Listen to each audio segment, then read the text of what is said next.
Hey, corporate greenwashing is all the rage. How can we stop it? That's in Fortune magazine. That's crazy when even Fortune is talking about corporate greenwashing. Greenwashing is one thing we need to stop. Can we also stop them from destroying the planet? I don't know. That'd be also a good start. The greenwashing, I got it, but the proliferation of corporate decarbonization plans and sustainability initiatives have now reached an impressive crescendo.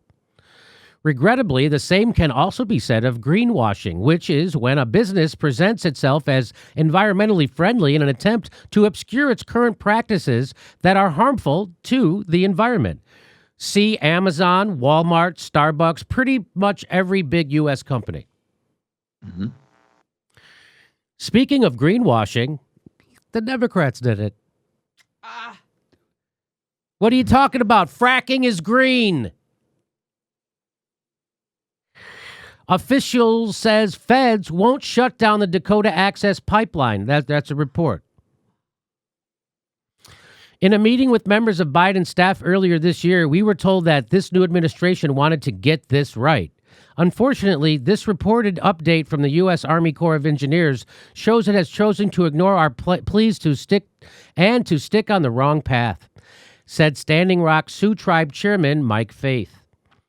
But we needed to vote Biden in to stop things like that. God damn it. World's wealthiest at heart of the climate problem. This is from the BBC.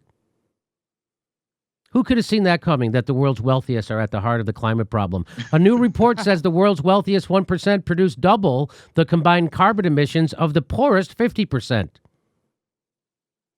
That's according to the UN. Stoked to see the media try to make it out like the poorest 50% are the problem. I can't wait till they start doing that. The wealthiest 5% alone, the so-called polluter elite, contributed 37% of emissions growth in the last 25 years.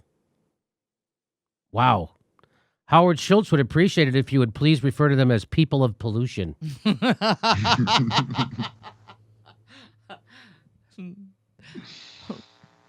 The document has come from the UK-based Cambridge Sustainability Commission. They were tasked to find the most effective way of scaling up action to tackle carbon emissions, which I guess starts with tackling a billionaire at an airport.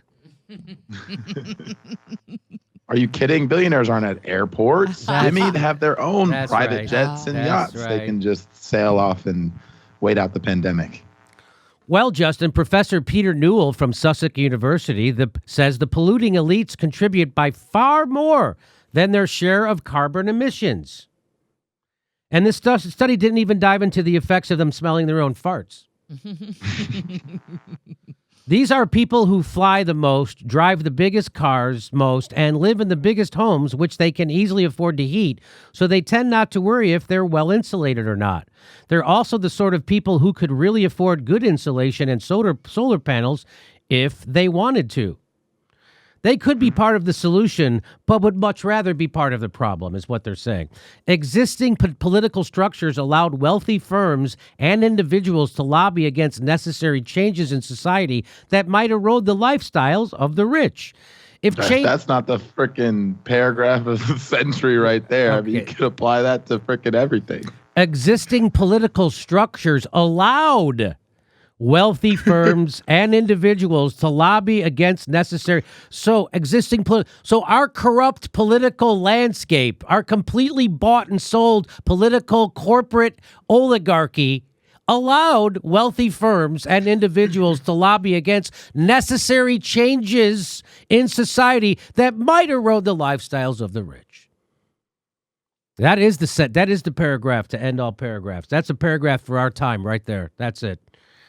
If change across society is to be brought about by the speed and scale required to meet agreed climate targets, we need to shrink and share, reduce carbon budgets, and share more equally.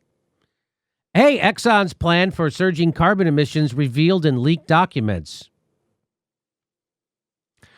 Exxon's own assessment shows yearly emissions rising 17% by 2025, according to internal projections. The largest U.S. oil producer has never made a commitment to lower oil and gas output or set a date by which it will become carbon neutral. Exxon has also never publicly disclosed its forecast for its own emissions. The internal estimates reflect only a small portion of the Exxon's total contribution to climate change. Most emissions come from customers burning fuel in vehicles or other end uses, which the Exxon documents don't account for. The full climate impact of Exxon's growth strategy would likely be 5 times that of the company's estimate, or about 100 million tons of additional carbon dioxide. So, Justin, we're truly psychopathic. We are truly killing ourselves right here, and we're not going to stop. So we're going to wipe out the planet, but we are going to generate some short-term profits. I mean, you really think about the horizon of companies like oil companies, particularly within our system, and it's exactly that. So they will continue to produce all this oil, track it from the ground or get it from these offshore drilling sites, run it through native populations and ancestral lands, which, the Native Americans can't be angry anymore, Jimmy, because Deb Haaland, the first Native American woman, is the Secretary of the Interior. So you can't, if you're Native American, you can't be angry anymore. There's one of you in the government, right? This is what we're told. This is what we're told when we're people of color, minorities. You can't get mad at Biden about these things, even though he just actively made a decision to allow that pipeline to continue to go through those people's water. So it's very tired for me to hear people continuously defend Joe Biden when he's actively hurting and disproportionately hurting people of color, people that look like me, right? People that were there, during the DAPL protests and were getting their heads cracked in by police just because they were trying to protect their water source, right? So that's what Joe Biden and this political establishment and this capitalist system is further entrenching. He's not dismantling that. He's further entrenching it. But it's almost even worse than when Trump was there because no one's talking about it anymore. No one in the media is talking about it. They're not, there's not this uproar. All the shit libs are back at brunch. The Mark Ruffalo types and the Jane Lynches, they don't care anymore, right? So when something like that happens in DAPL, when those Native Americans are upset and making a stink about it, it doesn't go anywhere. Nothing happens because no one's paying attention anymore. And that is the insidiousness of the Democratic Party. Justin, and I hate to have to be the person to point this out to you, but when you criticize Joe Biden, do you know what effect that has on black and brown people? What message do you think that sends to black and brown people when you criticize Joe Biden, the author of the crime bill?